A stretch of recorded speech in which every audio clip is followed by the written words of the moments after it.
Welcome to another Village Torah portion discussion with me, your host, Rabbi Drew. This week's Torah portion is Tetze. There is a lot packed into this week's Torah portion. A lot.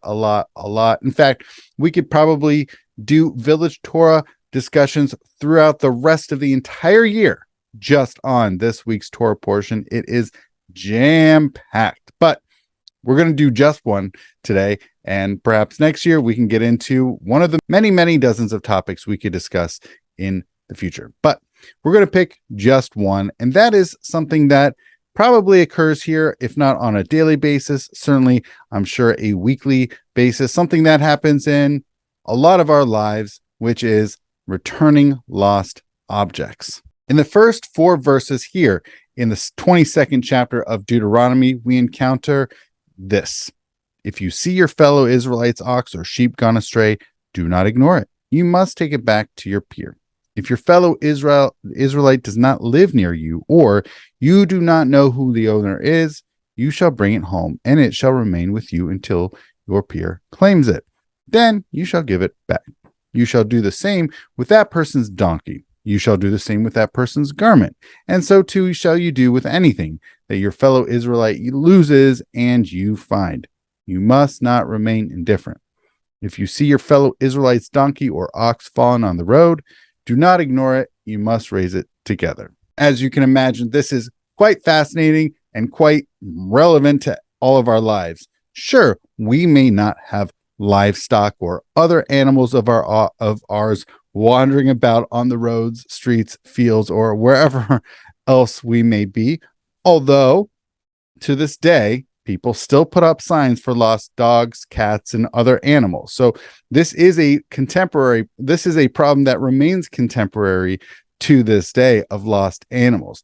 However, we do not typically have cattle, livestock, or other such larger animals typically. But as you noticed, it would be also garments.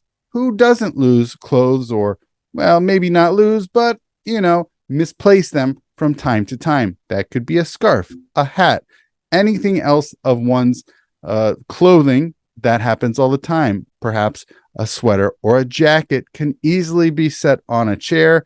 You walk away, and lo and behold, it's I wouldn't say lost, maybe just misplaced, but someone will find it. And it is, as we have just now read from our Torah portion, a mitzvah. It is a mitzvah to return it, because inevitably someone chances upon that garment. Whose is it? What should you do? And like many things, as we read in those verses, it's not always labeled. Of course, we might not come across animals who are labeled, but also clothing, also not typically labeled. So it is something that has been around for thousands of years. Misplaced clothing, or clothing that just needs to be returned to its proper owner. Of course, we also have the very felicitous line in there about anything else. It doesn't need to be an animal. It doesn't need to be a garment. It can be anything of one's person. People, I don't know if you would say misplace. You might just leave something lying somewhere, and you don't realize it's there. And so it can be helpful for someone to have chanced upon it and then say, wait a second, this is so-and-so's. Now, it is very easy when someone can clearly identify to the owner of said garment, item, animal, whatever it may be. Of course, it can be a lot more challenging when you chance upon something and not know to whom it belongs. I wanted to share with you a few commentaries, just a few medieval commentaries on these verses. Of course, there is voluminous literature in our tradition, but I think focusing on just these few commentaries can provide a fascinating snapshot for us to consider these verses. We're going to start with Rashi. Rashi, the prince of medieval Jewish biblical commentaries, and here are some of his comments on "You shall not see and hide yourself from them. You shall not see and you shall not hide yourself from it." This is the plain sense of the verse. Our rabbis, however, said that the omission of the particle lo, or no, before the verb vihitalamta, one would expect ki tira lo titalem, suggests there are times when you may hide yourself from it. Ooh, very fascinating insight from Rashi. Okay. Ad rosh achicha, and it shall be with thee until your brother inquires for it. But would it ever enter your mind that one could give it back before the person who lost it inquires for it?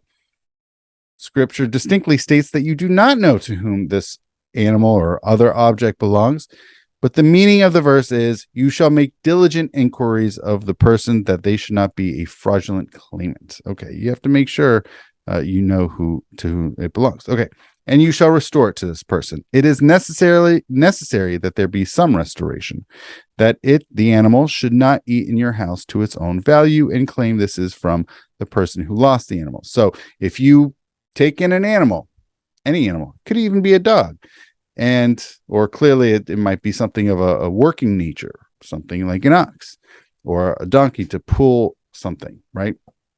So if you are feeding this, the monetary value that you are feeding this animal because you are a good person and you are taking it in, and then you want to basically invoice the person for it, right? You want to say, look, this is your animal.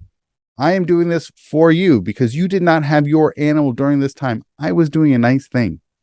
Okay, from here, the rabbis derive the law. Whatever works and requires food, as for instance, oxen, right? That was specified in the verses. The cost of their food is set off by the value of its labor. If you were able to make use of the ox or maybe the donkey for pulling various objects, well, guess what? You're allowed to do that. You're allowed to offset. You're allowed to derive value from using their lost animal while you are protecting it. Fascinating. But you cannot go back to the person who lost that animal and say, but now I want to be reimbursed for feeding your lost animal. Should work and eat. Whatever does not work, but does require feeding, such as sheep and perhaps cats, right? They should be sold and the money restored to the person who lost it. Oh, interesting. Very fascinating. Okay. Two more from Rashi. You cannot hide yourself from it. You must not cover your eyes pretending not to see it. So you can't say, oh, isn't that so? Oh, I don't see that ox. There's no lost oxen over there. Nothing is being lost. You can't pretend you didn't see it, because if you pretend you don't see it, then you're under no obligation to then take it and return it to the person. So you shouldn't hide yourself from doing that. Okay, with this person, with the owner. So what is this? This fourth verse here in the 22nd chapter of Deuteronomy, what is this with this person, with the owner? But if the owner, that basically you're going to go with the person and try to restore it. But if the person goes aside and sits down and says to him, since it is a duty for you to load it, if you want to load, go ahead and load. They are exempt from doing it. Oh, interesting. Okay. This is a little bit unclear from what Rashi is saying, but there is a little bit more of a Talmudic backstory here in which there's an obligation to unload, but not necessarily to load. So it gets a little fuzzy there, but hopefully that is a little bit of a set of interesting insights for Rashi. Now we're going to move on to about a century later with Ramban, Rabbi Moses ben Nachman, who's got much lengthier comments in which he writes, what is this? You shall not see your brother's ox or sheep running away. This is a commandment explanatory of what God stated in the Torah. If you meet your enemy's ox or his donkey going astray, you shall surely bring it back to this person again. Here he added, because as we have mentioned before in the book of Deuteronomy, we see a lot of commandments being repeated. It is called Mishnah Torah, or referenced as Mishnah Torah, as a doubling or repetition of the Torah. Many commandments, and especially many commandments in this week's Torah portion, are redoubling, right? It's something that's already been stated, but now there is a restatement in this week's Torah portion, a lot of Deuteronomy, but sometimes there's something different, another wrinkle added to the mitzvah, and here too, that is taking place, as Ramban is pointing out. Here he added that the commandment to return lost property refers also to an animal that was running away, for going astray implies that it merely strayed from its path and he can turn it back into the path without great effort. And now he mentioned running away. meaning that it escaped from him and is distant from the owner. He mentioned the term sheep, for that is liable to be lost, and therefore he explained here, and if your brother be not nigh unto thee, and you do not know him, then you shall bring it to your home, to your house. He said, and so shall you do with your donkey, which is an unclean animal, and so shall you do with his garment, even though a garment is not as dear to its owner as are living creatures, and total loss is not as common in a garment as it is in animals which may die. And so shall you do with every lost thing of your brother's which he has lost, meaning any of his household vessels, even though they are not as dear to this person as one's garment with which one covers oneself. And according to the interpretation of our rabbis, Moses added here many things, such as, and you hide yourself from them, which the rabbis interpreted to mean sometimes you are permitted to hide yourself from them. We saw that in Rashi. And ignore the lost articles, such as where the finder is an elder and it would be degrading for this person to attend there too, as for example, to drive a donkey back to its owner. Hey, sheave, returning, you are to do even 100 times. To shivaim, you shall return them to them, even to one's garden or deserted house, such as the finder is not obligated to notify the owner that the article has been returned. The requirement that return be made by identification of the lost item and description of its distinctive marks and other matters are also derived from this section. And he continues. In the commandment on assisting someone to lift up one's burden, Moses added a warning thereon constituting a negative commandment. You shall not see your brother's donkey or ox fallen down by the way, for in the Torah, God stated, you shall surely release it with him by helping to unload the burden, which is a positive commandment. And thus we learn that in failing to render assistance, one violates both a positive and a negative commandment. Moses also adds here the expression fallen down by the way, for there God stated lying under its burden, and he mentioned there only the donkey because it commonly carries a great burden and therefore is liable to crouch under it. Also here it says your brothers, and there it states your enemies, and of that who hates you. Meaning here, do thus to this person and assisting this person, and remember the brotherhood between you and forget the hatred. Okay, interesting comments here by Ramban. Hopefully this is a little bit further sort of what Ramban is doing here as opposed to Rashi is comparing where it had been previously stated in the Torah and sort of picking out what was added, what further angle could be seen in returning one's lost objects to them. All right, we got one final commentator I want to include here, Chizkuni, and he states, and you blithely ignore them or hide from them. You must not ignore their plight. The examples chosen by the Torah are animals that are too big for you to be able to claim that you overlooked them as their owners hid them. So you can't hide from them. Okay. You must make every effort to restore these animals to your brother. The Torah is so serious about this demand that it repeats it with slightly different wording in the verse immediately following. And then finally, one's donkey or ox collapsing on the way due to having been overloaded.